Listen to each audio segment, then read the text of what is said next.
Alors, aujourd'hui, j'ai la chance de pouvoir recevoir Aldo Amicucci. Désolé, je n'arrive pas à le retenir, et de James Fenu. Jingle. Dans les cordes, le nouveau podcast. Dans les cordes, celui qui parle de boxe. Dans les cordes, le podcast qui vous défonce. Adhério.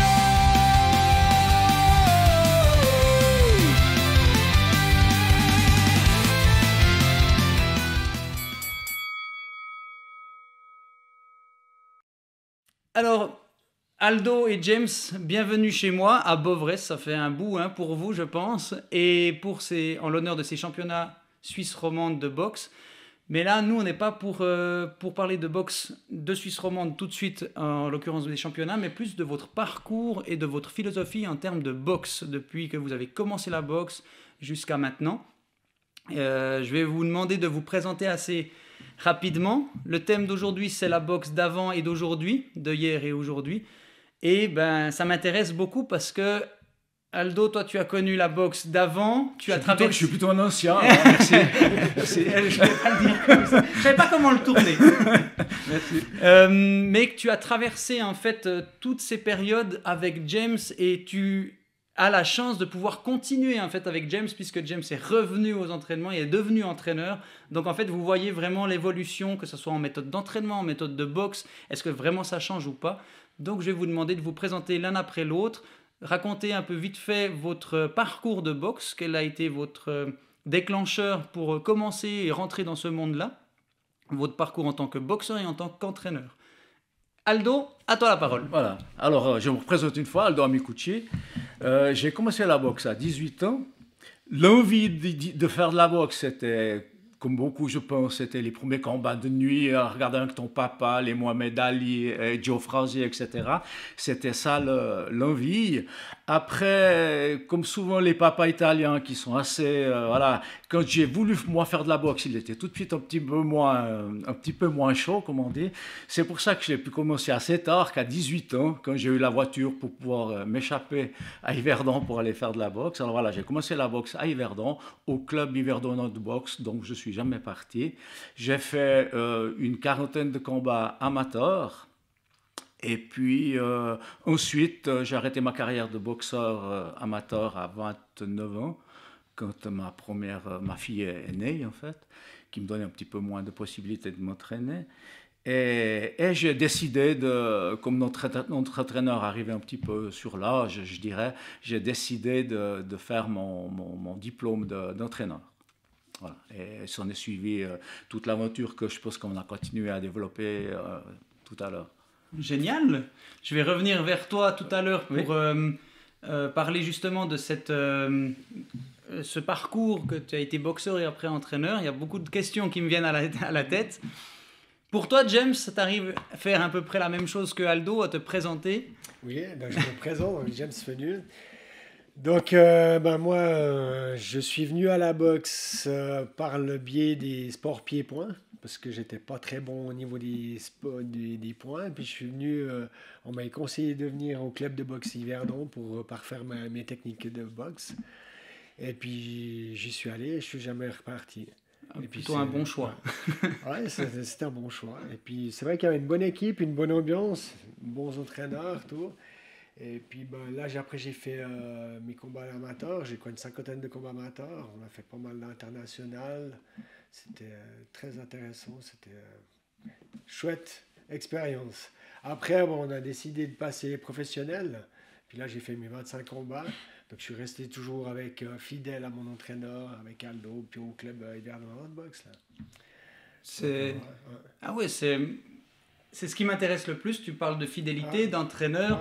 C'est quelque chose qui va revenir parce que, pour vous expliquer vite fait comment ça se passe, on va parler d'abord, on va avoir des questions très ouvertes où vous serez libre de répondre comme vous le souhaitez. Donc, il n'y a pas de juste ou de faux. Et plus on avancera, plus on va arriver dans le thème qui s'appelle, le thème du podcast qui s'appelle Dans les cordes. Et là, je vais devoir vous poser des questions comme en boxe. Je vais vous donner des questions, vous devez me donner des réponses rapidement en étant le plus sincère possible et le plus fidèle à vous-même possible. Aldo, je reviens vers toi. Tu as dit avant que tu as commencé la boxe, tu as fait environ 40 combats de boxe amateur et après tu es devenu entraîneur, tu as fait ta formation. Toi, c'est quoi pour toi le plus important en termes d'école de vie et de la boxe de transmettre à tes boxeurs? Est-ce qu'ils sachent boxer? Est-ce qu'ils doivent être méchants? Est-ce qu'ils doivent être... Dis-nous ta philosophie un peu de boxe, d'entraîneur je veux dire. Et aussi, comment tu as fait pour passer de... Tu as fait des combats amateurs et tu as entraîné des professionnels. Est-ce que tu as dû vraiment te former énormément dedans ou tu es allé un peu à la va comme je te pousse, on verra bien s'il tombe KO ou si c'est lui qui met KO? Ouais. Ok, alors pour la première question, tu as parlé d'école de vie. Alors c'était d'abord ça, je trouve que la boxe est une école de vie. On est dans une petite ville à Yverdon où pas mal de garçons, des fois, tu sais, sont sur le fil entre le gentil et le mauvais garçon, on va dire. Alors je pense qu'on en a... C'est un grand mot de dire sauver, mais enfin, on en a mis quelques-uns sur le bon chemin grâce à la boxe. Alors pour moi, c'était ça, c'est le travail, la discipline, le respect qu'on a envers ses camarades, envers son entraîneur. Et déjà, rien que ça, ça peut donner une ligne directive à un jeune qui est en train de partir sur peut-être des mauvais chemins. Donc plutôt vraiment presque... éduquer la personne à la vie, pas forcément dans la politesse ou quoi que ce soit, mais à la vie qu'il va devoir affronter. Voilà, je pense que ça en fait partie. Ça en fait partie, hein. Et puis pour moi, je trouve que c'est important, par rapport, je dis, à ce parcours que j'ai eu avec différentes personnes, je trouve que c'était important d'inculquer ce respect envers les autres, respect envers même l'âge. À l'époque, j'étais plus jeune quand j'ai commencé, mais enfin, il y a toutes ces choses-là qu'il faut apprendre de la vie. Et cette vieille salle de boxe qu'on a d'Yverdon a réussi à faire apprendre à quelques jeunes cette bonne direction. C'est magnifique. Puis, comment tu as fait pour... voilà, tu boxes amateur. Moi, je suis moi-même entraîneur et j'ai jamais fait des grandes compétitions. Et on dit souvent, c'est pas les bons athlètes qui font les beaux entraîneurs, mais là, on parle pas seulement de ça, mais on parle carrément de quelqu'un qui passe de boxeur amateur à devoir entraîner quelqu'un de professionnel.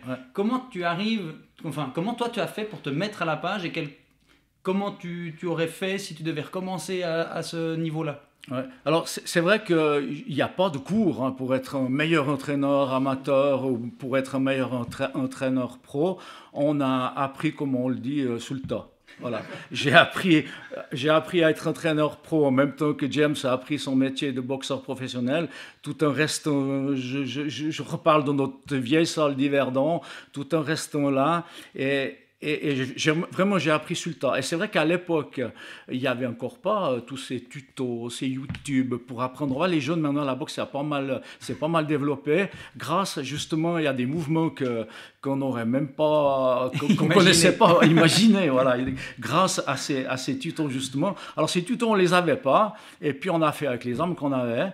Et puis, en regardant, justement, ces rétrospectives de grands combats, etc.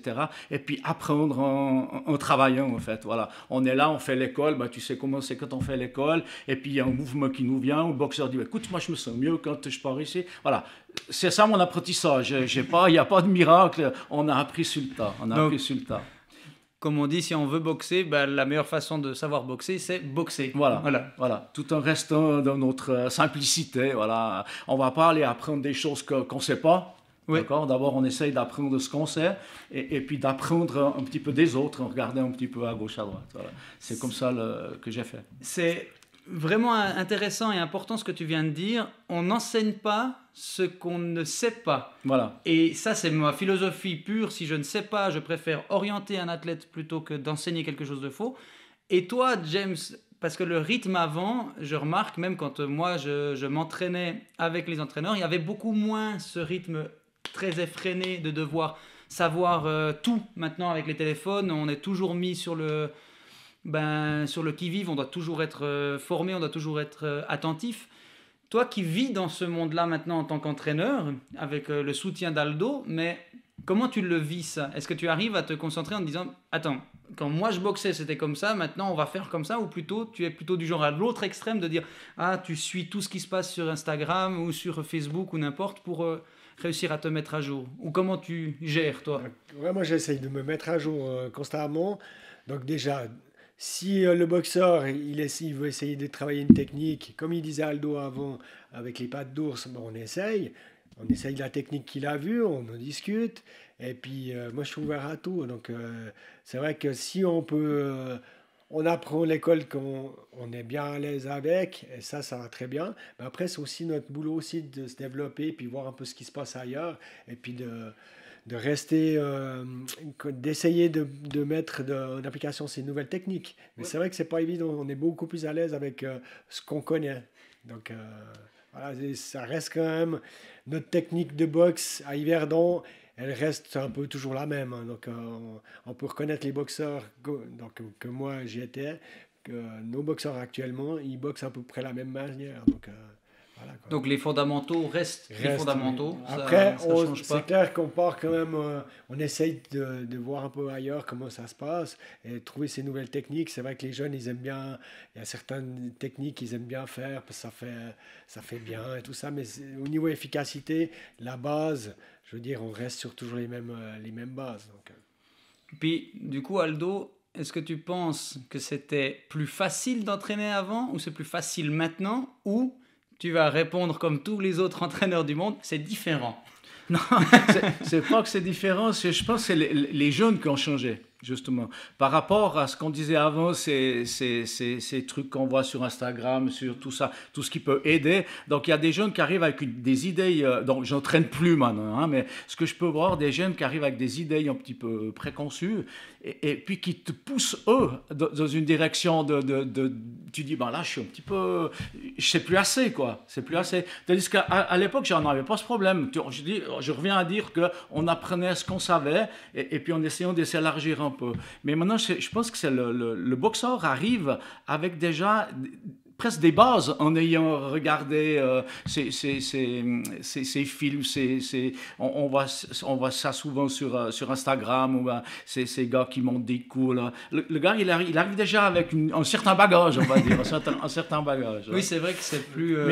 Pour rebondir sur ce qu'a dit James avant au niveau de la technique, on a, en tout cas, j'ai jamais, et James aussi, j'ai toujours travaillé avec la morphologie et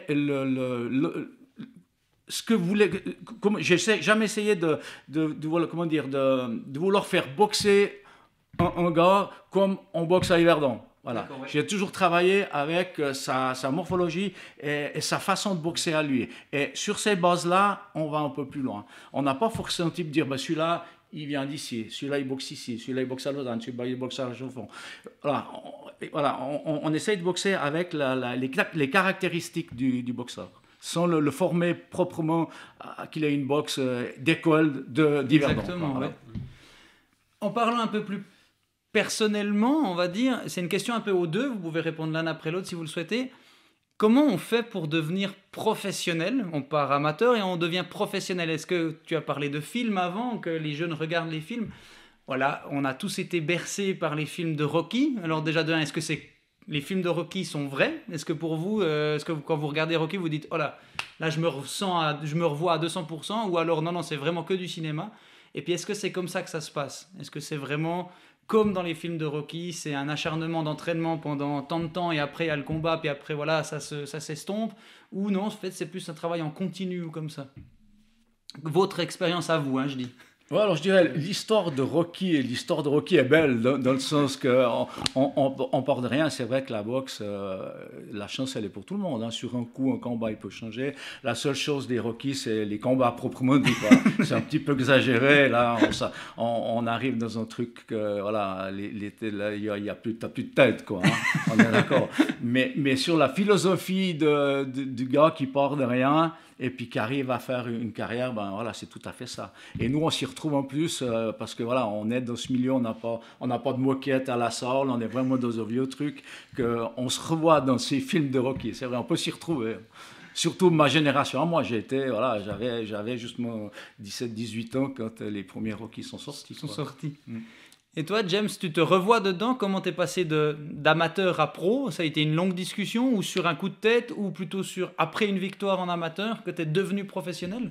Non, c'était plus par rapport au combat qu'on n'arrivait à plus trouver en Suisse.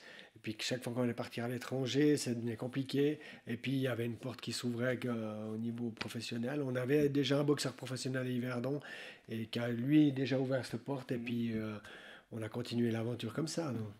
Ouais. Et puis, oui, continue. Ouais, donc après, c'est clair que ça correspond un peu au requis, mais c'est pas tout à fait la même chose. Parce que c'est vrai que c'est énormément de sacrifices, énormément de travail, très peu d'argent au bout. Donc, d'ailleurs, c'est drôle que tu dises sacrifice, puisque Aldo, tu avais dit en parlant de James qu'il avait fait beaucoup de sacrifices pour en arriver là.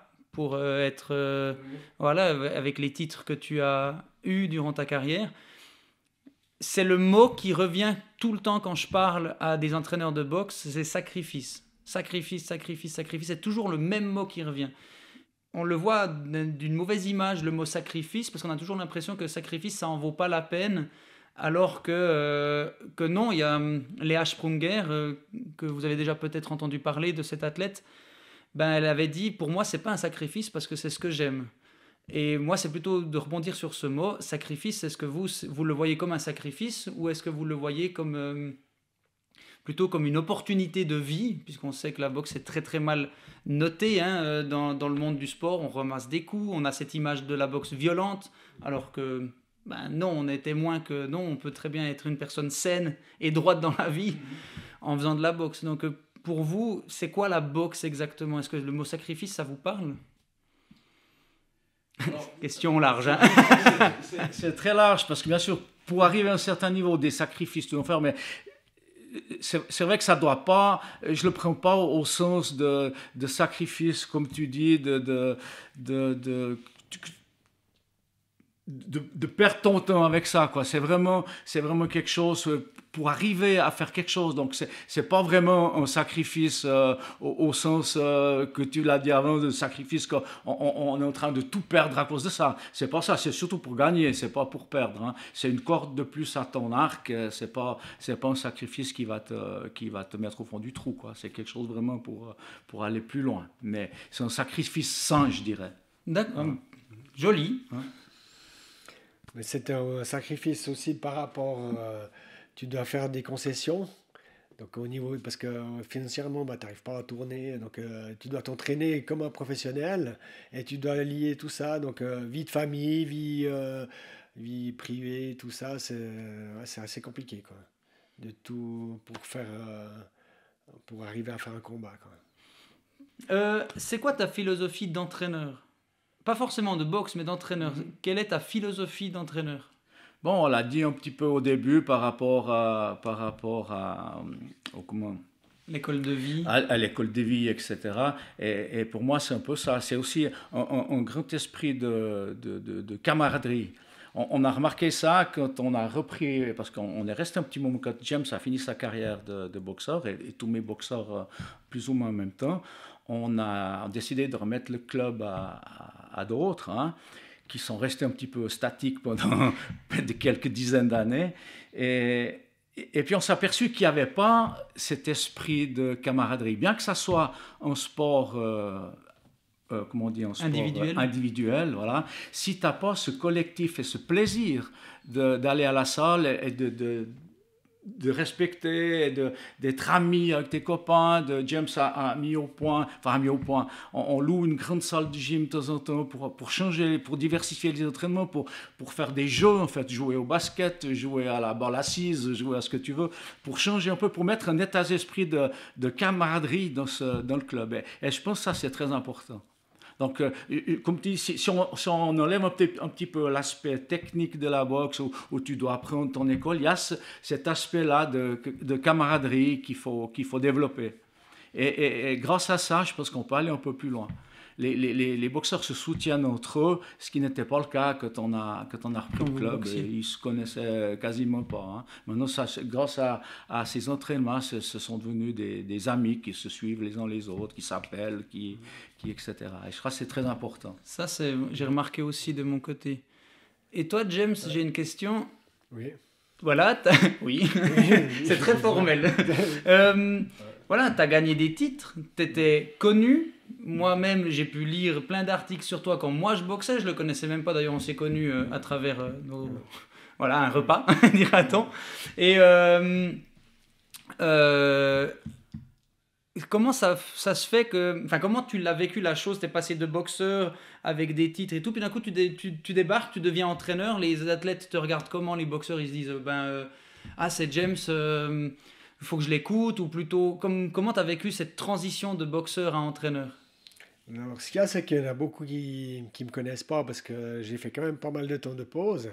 Et puis moi, j'ai toujours laissé un peu ma carrière en arrière. C'était plus de mettre en avant les jeunes. Et puis on oubliait ma carrière. Et puis après, ils ont appris quand même mon parcours.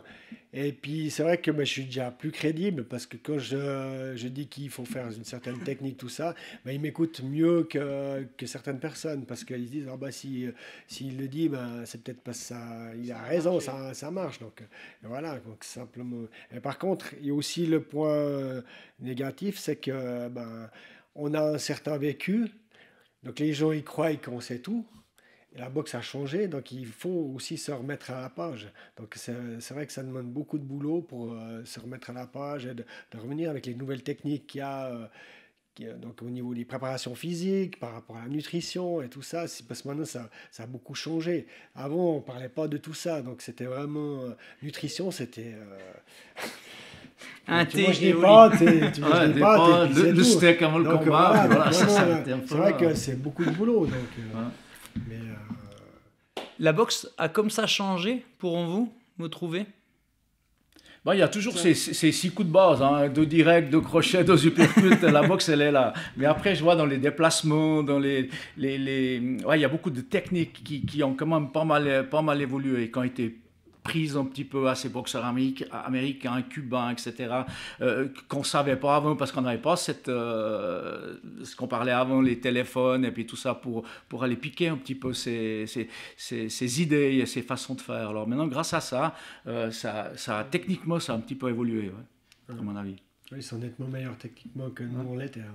Ouais, c'est vrai. Ah ouais? Ouais. Donc un peu plus puncher dans le temps que maintenant. Ce qui est peut-être que j'ai discuté avec 2-3 autres personnes, ils m'ont dit il faut être méchant dans la boxe. Est-ce qu'avant on était un peu plus dit méchant, c'est-à-dire on avait un peu plus faim de victoire, quitte à ce qu'on ait moins de technique mais un peu plus de violence, de nouveau, je mets des guillemets, mais un peu plus de violence dans les coups et dans la volonté, que maintenant on essayerait plus de faire des beaux combats et un peu moins de déchets? Ouais, ça dépend. Oui et non. C'est bon. Ouais. Exactement. C'est quand même un sport, voilà, ça reste quand même un peu violent, tu peux pas leur dire des gentils, quoi. Voilà. Il faut quand même, avoir une certaine agressivité, si c'est pas de la méchanceté, mais en tout cas de l'agressivité, ça il la faut pour la boxe, hein. Et pour le sport en général, hein. Un coureur à pied, un coureur je sais plus quoi, et s'il a pas la grinta, comme on dit en italien, tu vas pas en avant, quoi, hein. C'est vrai. Top. Aldo,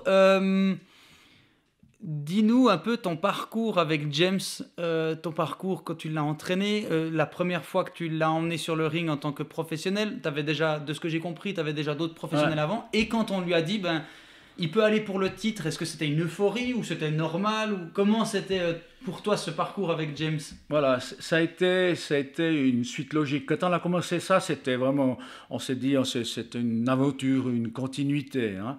Après, voilà, le déclencheur, ça a été un fameux combat, c'était en Espagne, voilà, contre un Pedro Ferradas, qui était deuxième européen à cette époque. Et le combat était télévisé sur Eurosport. Et puis, on l'a su un petit peu après, mais on allait un petit peu, pas en dilettante, mais disons, c'était plutôt pour faire monter Ferradas que pour James, quoi. On l'a su un peu par rapport à notre promoteur de l'époque. Vraiment, Rocky. Voilà, c'était un peu ça, voilà. Et puis le combat, les premiers rounds se sont déroulés, c'est vrai, un petit peu à l'avantage de Ferradas. On l'avait pas mal étudié, beaucoup étudié en vidéo, Ferradas. Et puis Ferradas, c'était un peu une mitraillette, mais qui faisait pas mal. On dit, on y va, on risque pas grand-chose, hein. Et puis, il y a eu un fameux premier, je crois, crochet gauche où Ferradas, il était ébranlé. Et puis tout de suite dans son coin, on a vu que c'était un petit peu moins, ça rigolait un petit peu moins. Hein. Au début, les premiers rounds, ils étaient assez décontractés. Et puis voilà, ils ont commencé à le prendre un peu plus au sérieux. Et puis c'était je ne sais plus quel round, enfin bref, il y arrivait le fameux crochet gauche cette fois. Et puis Ferradas s'est allé au tapis, comptait 8. Et puis voilà, la victoire était pour James. Et puis c'est vrai qu'après ça, les choses, elles se sont un petit peu enchaînées. Et puis j'ai dit du reste à James, on peut le dire, puis c'est-à-dire qu'on peut être légèrement grossier. J'ai dit, comment est-ce que j'avais dit ça? J'ai dit, je sais plus, maintenant ça va être la merde. J'ai dit, maintenant ça va être la merde. Voilà. J'ai dit ça. J'ai dit, maintenant ça va être la merde. Parce que j'avais déjà imaginé, dit, maintenant on a battu le deuxième européen, maintenant les combats, on va pas les choisir, on va avoir des adversaires, ça sera plus compliqué. Et puis voilà, j'ai dit, ça va être un peu la merde. Et puis voilà. Mais ça s'est fait, je dirais, naturellement. Ce combat contre Pedro Ferradas a été le déclencheur. Et puis après, voilà, c'est une suite logique. On avait battu le deuxième européen. On te dit, voilà, on va tout faire pour pouvoir te mettre le champion d'Europe. Voilà. Trop bien. Et toi, James, comment c'était d'être coaché par Aldo? C'était une suite logique aussi? Et après, j'ai d'autres questions aussi à propos de ta carrière, mais d'abord, comment c'était avec Aldo? C'était parfait. Justement, moi, je suis toujours resté fidèle à Aldo. Donc lui, Aldo m'a toujours dit, écoute, moi, je ne peux pas t'apprendre plus que je sais. Donc, si tu vas changer de salle, si tu vas aller trouver un autre entraîneur, il n'y a aucun problème, vas-y. Par contre, ce qui me ferait plaisir, c'est que tu ailles dans ces salles et tu ramènes le savoir. Tu le ramènes à Yverdon et on travaille ensemble sur ces techniques et tout ça. Et puis, c'est ce que j'ai fait. On est parti faire des stages en France, en Angleterre, tout ça. On a ramené, il y a encore les traces de tous ces stages spécialement en Angleterre. À la salle en Angleterre. Donc, notre salle, maintenant, elle est comme celle de Sheffield, avec les lignes au sol. Et puis voilà, puis on a travaillé ces techniques de déplacement spécialement qu'Aldo connaissait pas, puis que moi je connaissais pas non plus. Et puis c'était des techniques qui étaient pas très appréciées par certains boxeurs suisses. Certains entraîneurs, et boxeurs aussi, parce que c'était un style de boxe un peu futuriste, en changement de garde et tout ça. Et ils travaillaient que comme ça. Puis nous, on l'a ramené à Yverdon et on travaille comme ça. Et mes boxeurs, maintenant, ils travaillent aussi comme ça. Et ça porte ses fruits. Donc c'est vraiment d'être allé chercher... Exactement. Voilà. Ouais. Ça, c'est presque avant-gardiste d'avant, puisque maintenant ça devient normal d'aller faire des stages à gauche à droite, mais à cette époque-là, j'avais l'impression que tout le monde voulait garder un peu son savoir à soi et surtout pas partager. Voilà, et surtout pas lâcher ton boxeur. Voilà, c'est ça, quoi. Exactement. Parce que moi, quand on arrive dans cette aventure professionnelle, on peut dire une aventure, hein, oui. Tu te dis, mais est-ce qu'on va vraiment y arriver à assumer ça quand toi tu travailles à 100%? Moi, j'avais une carrosserie parce que je suis à la retraite, donc c'était 10 heures par jour, tu arrives à la maison, tu prends ton sac et puis tu vas à la salle, tu vois. Il faut déjà aussi avoir une épouse qui soit conciliante on en parlait juste avant. à ce niveau-là, voilà. Alors moi, ça a été parfaite, je l'ai même investi elle était secrétaire du club, etc. Mais voilà, c'est vraiment, on l'a fait par, d'abord une histoire d'amitié, je dirais, avant une histoire de boxe aussi. Je suis parrain de son fils. Voilà, c'est une histoire d'amitié. Hein, c'est une histoire d'amitié. Donc vraiment... ce que je voulais dire, c'est que voilà, c'était pas l'histoire de le garder vraiment à Yverdon, comme il l'a dit avant. J'ai dit, écoute, moi, je sais pas si je peux l'assumer, cette carrière professionnelle. Hein. Et il m'a dit, non, mais moi, on va rester là, on reste les deux, on bosse là. Et puis, on a été piqué à gauche, à droite, où il allait dans la salle en Angleterre à Sheffield. La Sheffield, c'est la salle où il y avait Prince Nassim Ahmed. Donc voilà, d'où cette boxe un peu...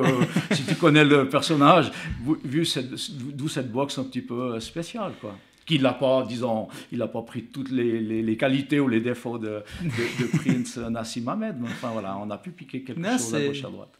C'est l'honnêteté qu'on voit que ça transpire en fait, cette honnêteté de dire tu peux aller voir ailleurs. Enfin moi je vais jamais te retenir, sois juste honnête avec moi je serai honnête avec toi. Si je peux te donner, je te le donnerai. Si je peux pas, je te le dirai aussi que à un moment donné, si tu sens que tu peux plus assumer le truc, il faut laisser partir. Il faut pas lui briser la carrière. Toi. Oui, exactement. Mais alors, on y est quand même arrivé, disons, en restant unis, on va dire.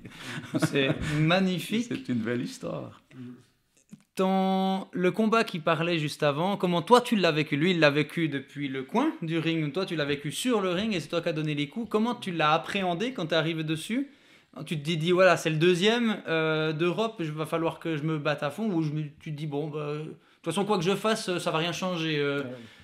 Alors, moi, j'étais parti plus pour une bonne prestation, parce que je savais que j'allais perdre, mais c'était un combat en direct sur Eurosport. Puis j'ai dit, ben, je peux faire qu'une bonne prestation. Donc j'ai pris ce combat comme mon championnat du monde.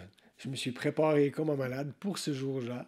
Et puis, au fait, il y a tout qui s'est mal passé avant. Je me suis fait piquer mes bagages à l'aéroport. Donc, je me suis retrouvé là-bas. J'avais plus d'affaires de boxe. J'avais plus rien du tout. Plus de protège-dents. Rien du tout. Donc, on a dû tout racheter. C'était vraiment le... Non, on s'est fait prêter par des... On était vraiment les vagabonds du truc, toi. On s'est fait prêter le matériel par des adversaires des autres combattants. Là. C'est des Colombiens, il y a un peu de tout. Et ils nous ont prêté... il m'a prêté son short et tout ça. On était vraiment un truc de malade. Et puis, au fait, il y a eu tout s'est bien passé. Tout s'est amélioré. Donc, jusqu'au 7e round, là, que j'ai réussi à le mettre KO, et là, j'y croyais pas. C'était comme un rêve, quoi. Ah ouais, donc le KO t'a surpris, en fait. Ça m'a surpris qu'il était, au fait, pas si fort que ça, quoi. Moi, je le voyais comme un adversaire inaccessible, et puis, au fait, il était à la même valeur que moi. C'est beau, ça. Donc ça, c'était comme quoi, ben, c'est ce que je dis à mes boxeurs, j'ai dit, mais tant que tu n'es pas monté sur le ring, tant que tu n'as pas boxé contre cette personne, je veux dire, tu n'as pas perdu, il faut y aller, quoi. Tu sais pas comment ça peut se passer sur un crochet, s'il peut tomber, et puis voilà. Et la même chose pour toi aussi. C'est pas parce que tu es meilleur que tu vas gagner ce combat. Ouais. Donc faire toujours attention, c'est ça la beauté aussi de ce sport. En parlant de ça, vous avez eu des moments de surconfiance? Tu dis, il ne faut jamais être trop surconfiant ou trop perdre. Oui. J'ai un combat où je me suis très mal préparé. C'était contre le Belge, là. Et puis j'ai survécu jusqu'à la fin. On n'avait fait que 8 rounds. J'étais KO debout. Hein. Et puis, j'ai réussi à tenir, mais j'ai perdu le combat. Mais j'ai réussi à tenir jusqu'à la fin. Je ne suis pas tombé, mais c'était dur. Puis là, c'était... sous-estimer l'adversaire, manque de préparation, et puis voilà. Puis au fait, tous les combats que tu prépares, il faut être au top, même si c'est contre un adversaire qui est pas sur la carte, qui est pas très bon. Et toi, tu as eu des surconfiances? En tant qu'entraîneur, c'est peut-être un peu plus difficile. Voilà, de ma carrière de boxeur, voilà, on peut pas en parler parce que voilà, je suis resté un boxeur amateur. Donc, on peut en parler aussi. Ouais, on peut en parler. J'ai jamais eu ce genre de... On faisait, voilà, ce qu'il y a, c'est que ma carrière de boxeur, je l'ai faite à 80% seul, on va dire, avec un copain de salle qui après a été notre président, Rocco.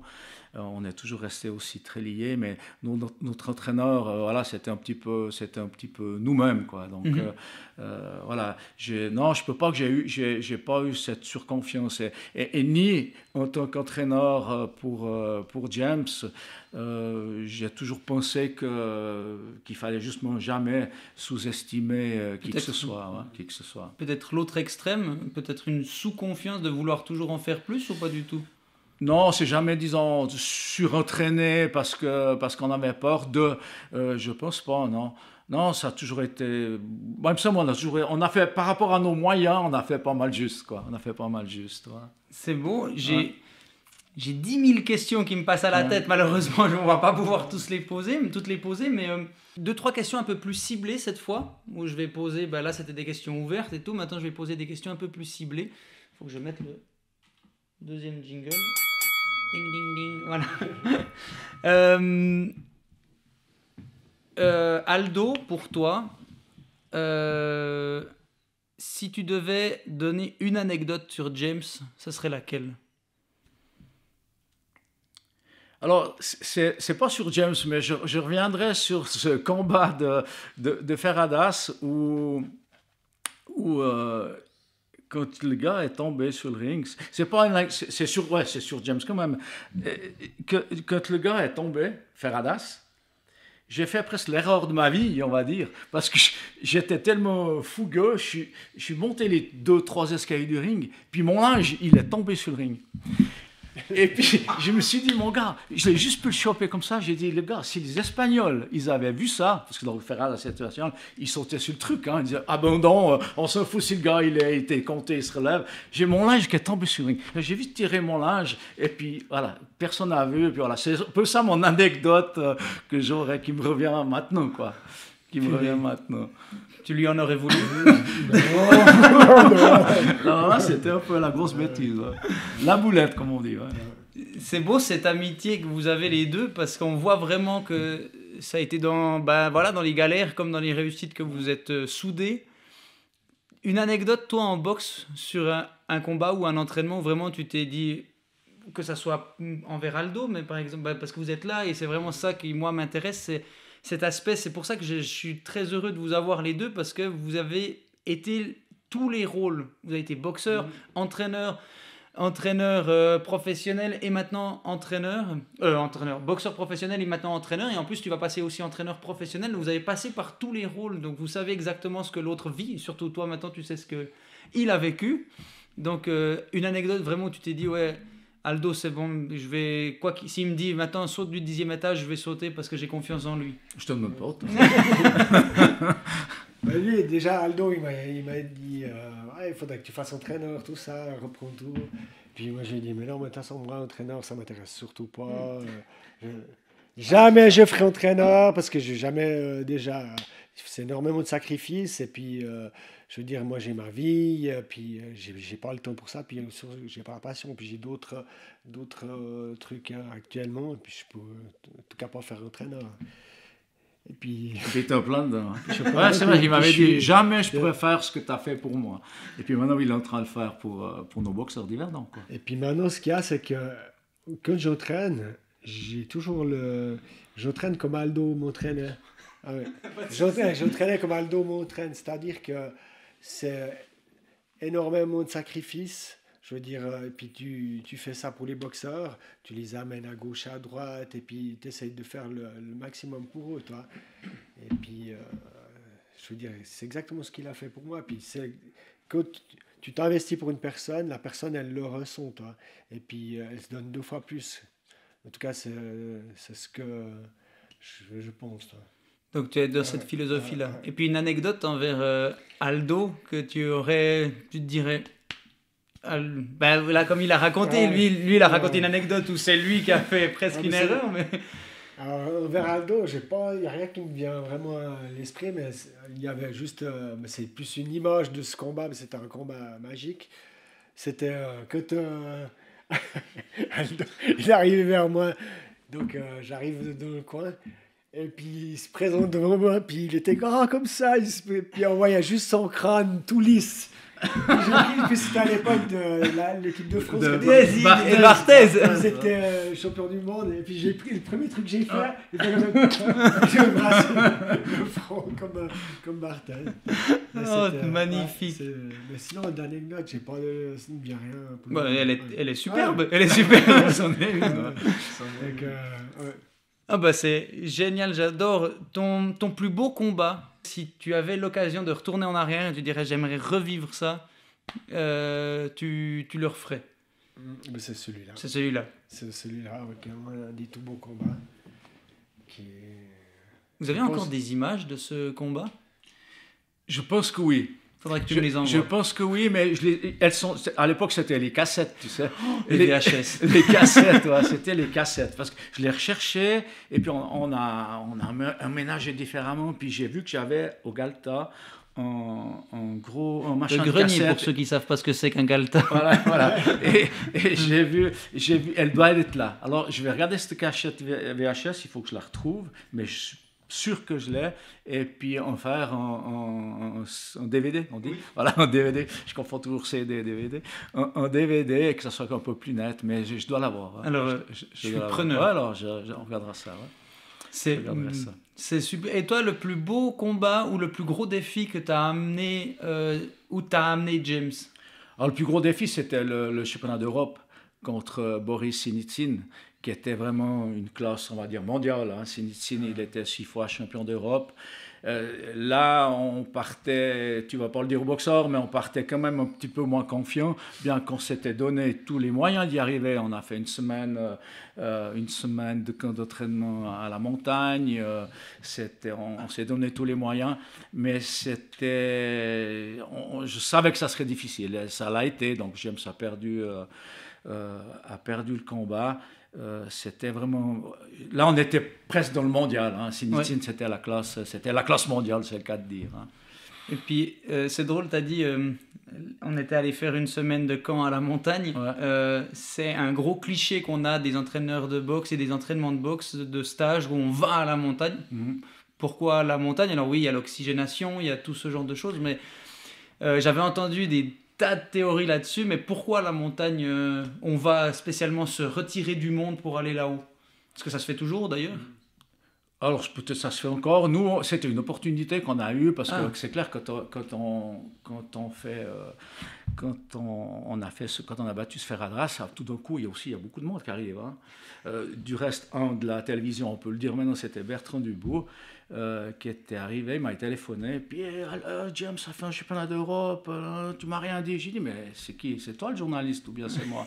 J'y avais dit au téléphone, tu vois, parce que c'est clair, ils viennent tous que tu vois qu'il y a quelque chose qui commence à monter. Et c'était justement, alors ça c'est la petite plaisanterie qui est peut-être pas très gentille, mais c'est justement grâce à Bertrand Dubourg qu'on s'est vraiment après lié d'amitié, et c'est lui qui nous a organisé ce camp à la montagne.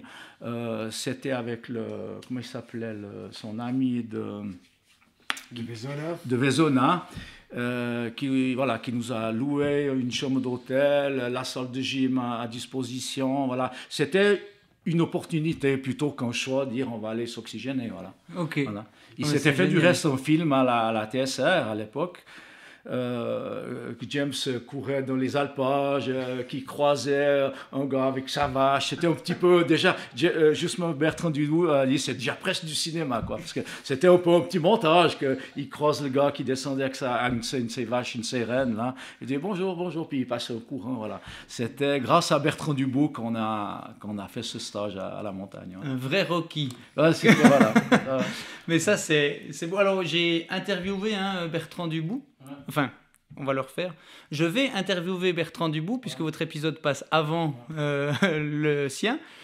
Et il m'a parlé justement de James.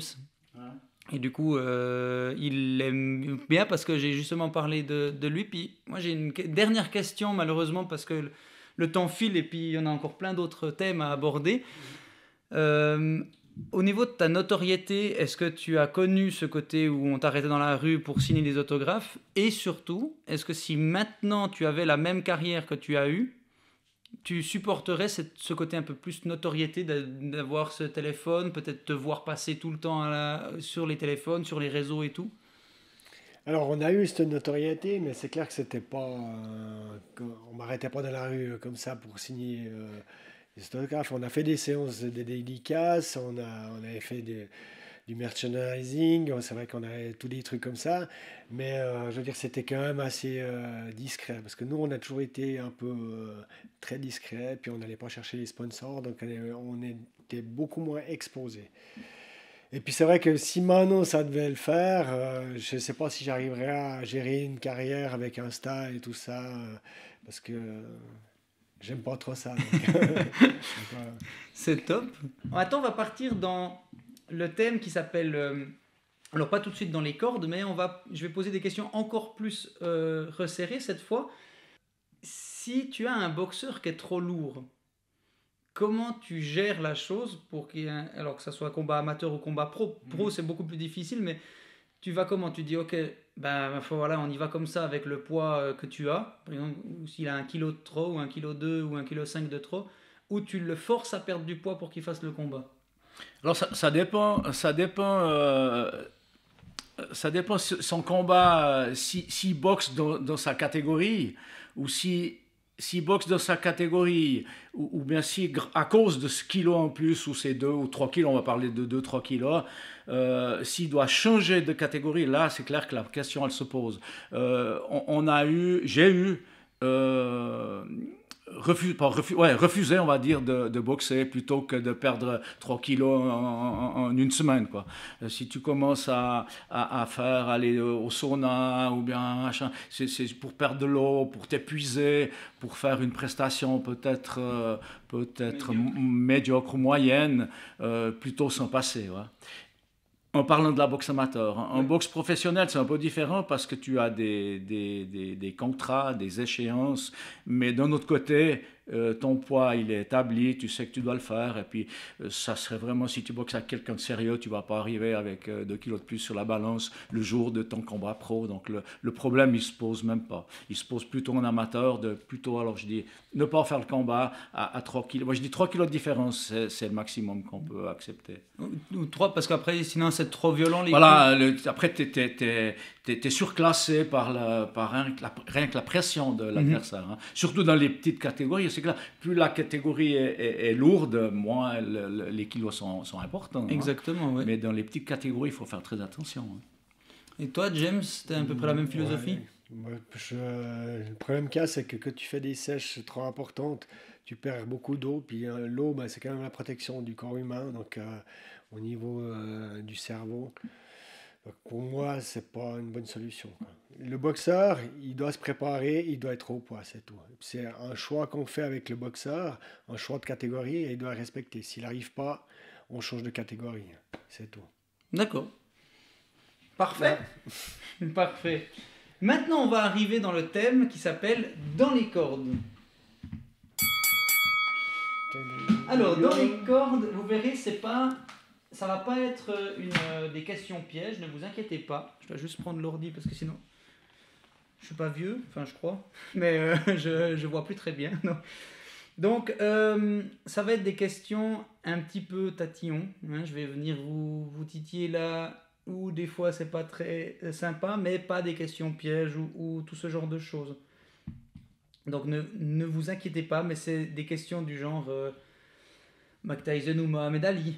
Par exemple, et vous devez me dire du tac au tac lequel vous préféreriez. Mais je suis vraiment bête parce que c'est pas du tout ça de base. Au tout début, c'est des exemples de citations. Est-ce que vous avez des exemples de citations qui vous ont vraiment inspiré ou que vous aimeriez inculquer cette philosophie à vos boxeurs? Ce serait, je vous dis un truc que vous n'allez jamais dire, mais soit un cogneur dans la vie comme dans le ring. Je pense que jamais vous direz ça, mais voilà, un peu une phrase comme ça.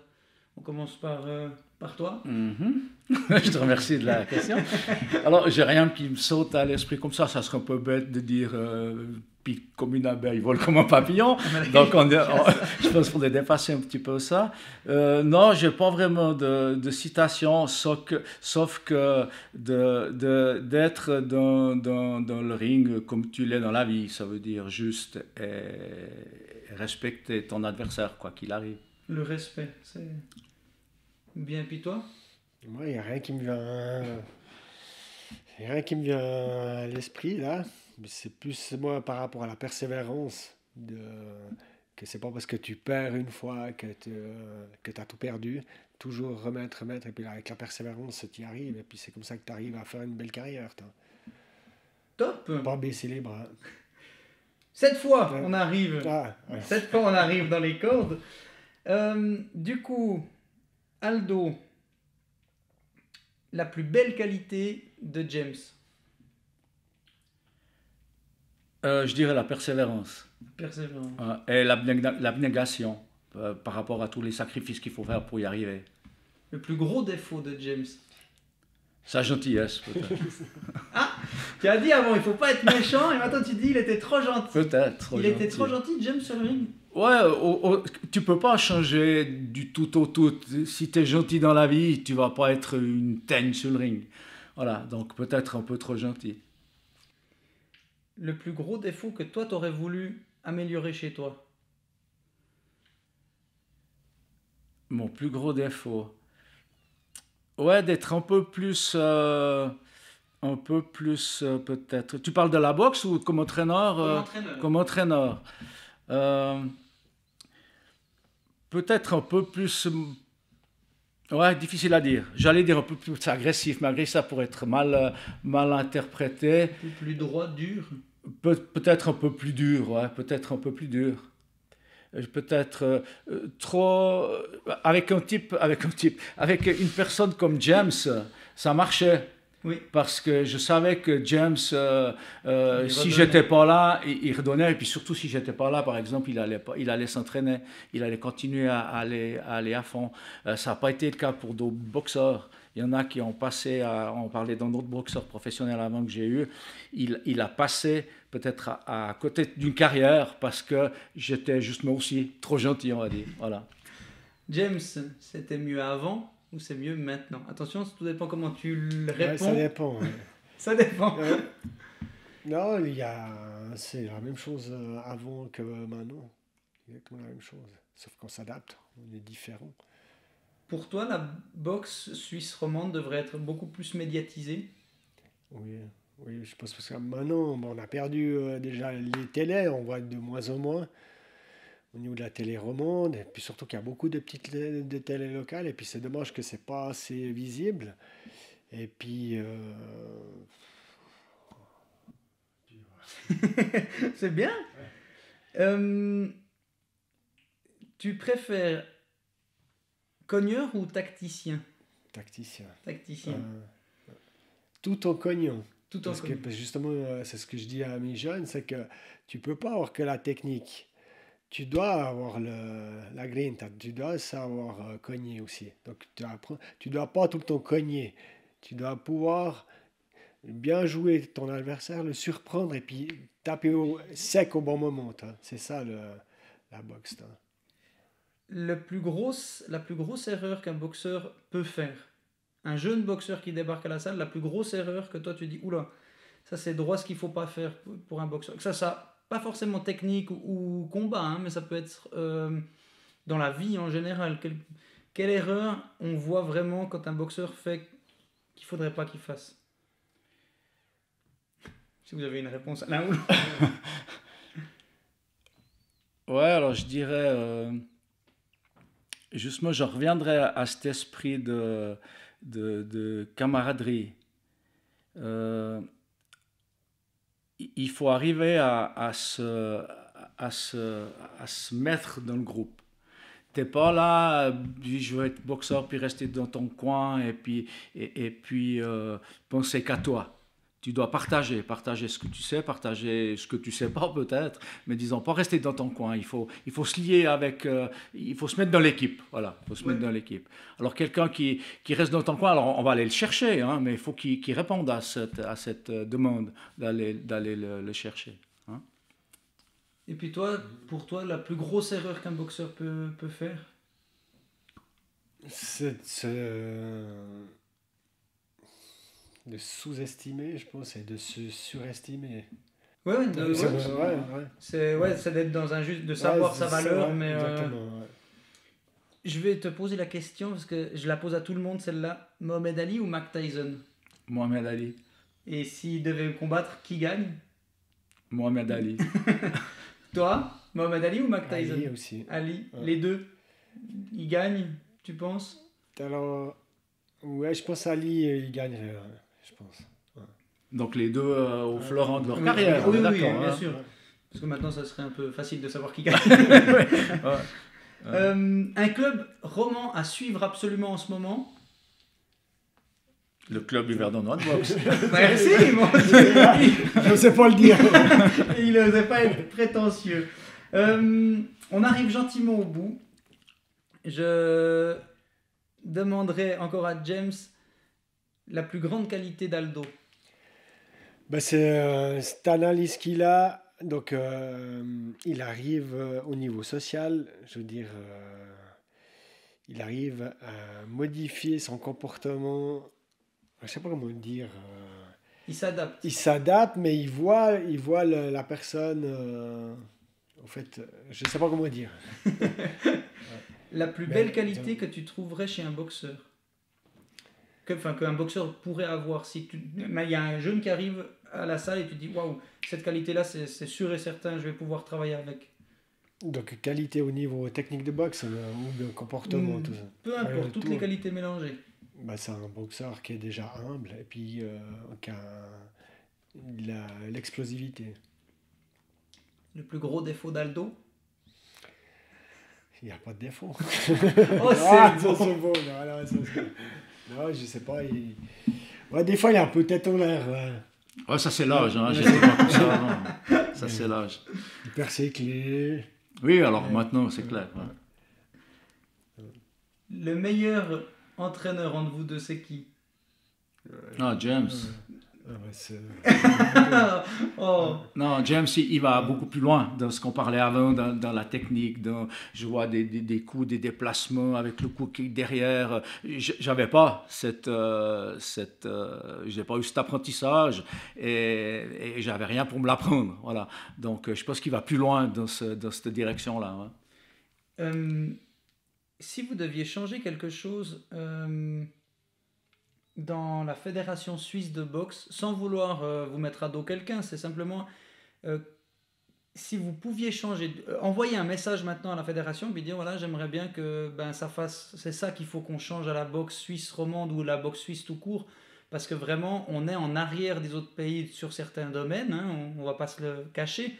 C'est pas une question que je pose parce que je suis dans le monde de la boxe, mais on voit vraiment qu'il y a 2-3 choses qui changent, qui ne jouent pas. Qu'est-ce que vous voudriez passer comme message pour changer? Alors maintenant, on a déjà un nouveau président qui est jeune, hein, Amir, et qui vient d'être réélu il y a pas longtemps, et qui a cette vision maintenant un peu plus, je dirais, futuriste, de rêve olympique, etc. Et je crois que c'est ça maintenant, il faut vraiment, sans parler de Jeux olympiques, mais enfin pousser vraiment une équipe suisse avec ils avaient presque abandonné Macolin, maintenant, grâce à Amir, on y retourne à Macolin, et puis quand on pense que des équipes françaises, ils passent 220 jours par année à l'INSEP, donc voilà. Alors, en faisant 2 fois par année à Macolin, c'est pas comme ça qu'on va arriver à faire. Il faut vraiment essayer de trouver de l'argent pour la bonne cause, et la bonne cause, c'est monter une équipe suisse, quoi, qui tient la route. La même chose. Ouais, la même chose, et puis des camps d'entraînement à l'étranger. Mais ça se prépare, je pense. Ouais, de faire beaucoup plus de camps d'entraînement. D'avoir une équipe, mais c'est clair qu'il faut trouver de l'argent, et puis de pouvoir financer un peu tous ces boxeurs amateurs. J'ai une question qui me vient à l'esprit là, en ce moment. On dit toujours la Suisse, ouais, ils sont trop gentils, c'est pas un monde de boxe, on nous le répète assez, mais comment ça se fait que, tu viens de dire c'est sa gentillesse, toi tu dis aussi qu'il est gentil, vous êtes deux gentils du coup, mais vous êtes quand même allé au niveau, à confronter des gens du niveau mondial. Qu'est-ce qui manque à la Suisse pour devenir vraiment un pays, pas forcément de boxe, parce qu'on n'est pas un pays de boxe, mais qu'est-ce qui manque pour vraiment qu'on ait ce monde-là, qu'on voit qu'on est bon en Suisse quand même dans la boxe? Parce que pour de vrai, je côtoie dans les meetings en faisant speaker, je viens parler, j'entends, j'écoute, je regarde. On a de plus en plus des bons entraîneurs. Quand moi je m'entraînais, c'est quand toi tu as arrêté gentiment ta carrière et que moi je suis arrivé dans le monde de la boxe, il y a eu un creux. Vraiment, il y a eu un creux. Des entraîneurs comme toi qui s'investissaient à 200% sont partis. Et du coup, nous, notre génération, on a été un peu laissé tomber, mais voilà, on avait beaucoup moins de monde qui venait. Qu'est-ce qui a fait que vous êtes arrivé et puis que pourtant vous dites que vous êtes gentil, et maintenant on n'arrête pas de dire la Suisse on est gentil. Il y avait un truc qui cloche. Qu'est-ce qui fait que la Suisse on est comme ça en arrière? Moi, je pense que c'est aussi notre façon de vivre, quoi. Le Suisse, on est bien droit dans nos bottes, et puis heureusement, mais voilà, c'est d'abord, à 15 ans, qu'est-ce que tu veux faire comme métier? Tu dois choisir un apprentissage, et puis déjà là, quand tu es en phase de formation, donc ton papa va dire, maintenant, tu fais ton apprentissage, et après on en discute, puis tu arrives à 20 ans, puis à 20 ans, c'est déjà trop tard. Voilà. Moi, je pense que c'est ça, c'est que on n'a pas assez faim. Moi, je pense on n'a pas assez faim. On est trop droit, et puis on pense, voilà, le papa pense à l'avenir de son enfant en écartant un petit peu le sport. Voilà. À quel âge on peut commencer la boxe? Alors, je dis pas au niveau âge, mais jusqu'à quel âge on pourrait commencer la boxe? J'ai 30 ans, j'en ai 32, et j'aimerais commencer la boxe maintenant, c'est faisable? Ou vous me diriez, oui, mais on va éviter un peu les combats parce que ça risque d'être trop dangereux pour toi? Ou tu t'es trop conforté dans ton côté de luxe de vie et maintenant ça serait t'as pas assez faim?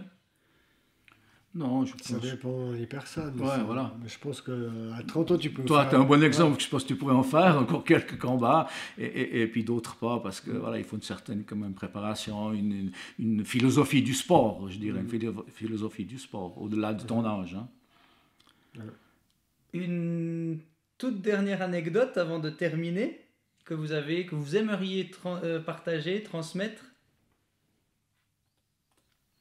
Ben moi, j'aurais juste eu une parole d'un boxeur qui a dit ça il n'y a pas longtemps sur un journal, en parlant de James. Il a dit, on a un entraîneur qui a un niveau qu'on ne pourra jamais, nous, le devenir, quoi, devenir à ce niveau. J'ai trouvé joli pour un jeune qui puisse dire ça d'un adulte, d'une personne, de son entraîneur. Voilà, qui disait qu'on a la chance d'avoir un entraîneur qui a un niveau qu'on ne pourra jamais atteindre, voilà, pour dire les choses justes. Voilà. Ouais, c'est beau. Voilà, va, tu... Tu savais pas? C'est Sam qui a dit ça. Ok. Dans un interview de journaliste de journal. Trop bien. Hein, Ok. hein. Vous avez un message à passer à vos jeunes? Le mot... Ouais, voilà, continuez sur cette lancée. Donc, nous, on a repris le club avec James en 2020, en plein Covid. Hein, Oui. quand on est reparti de zéro.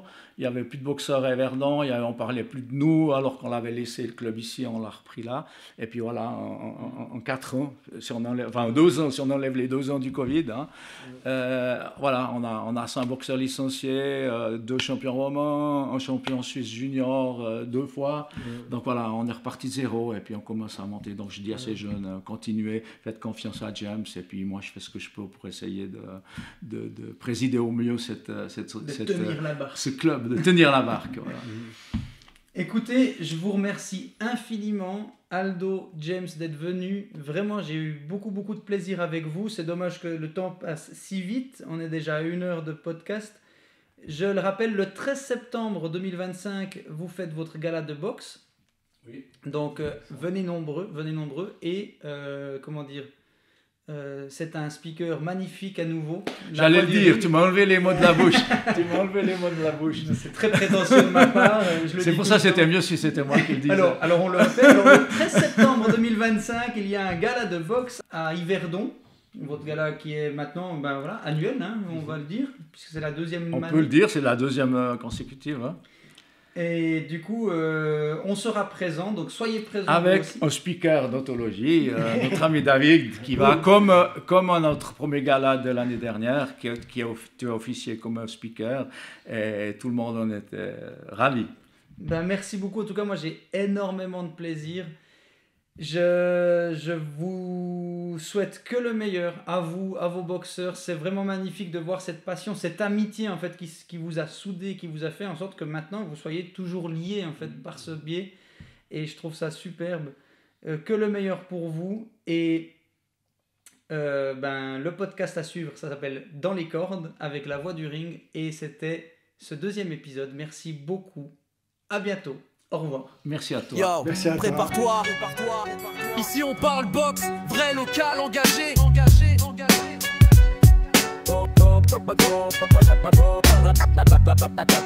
La pression qui monte lentement. C'est plus qu'un sport, c'est une scène.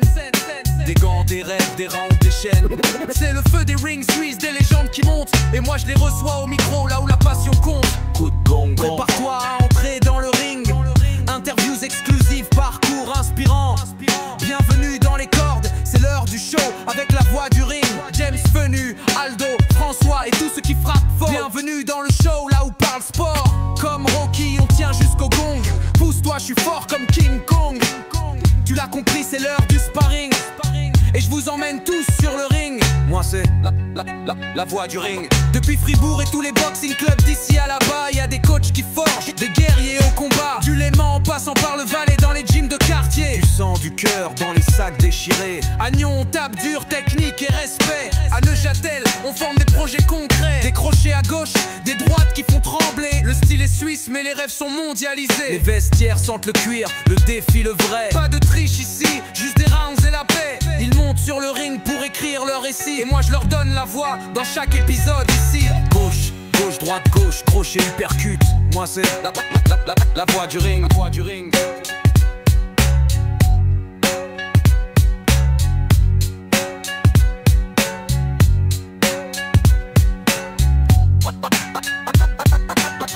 route, je prends ta route, je prends ta route, je prends ta route, je prends ta route, je prends ta route. Pris au bunker, pris au bunker, pris au bunker, pris au bunker.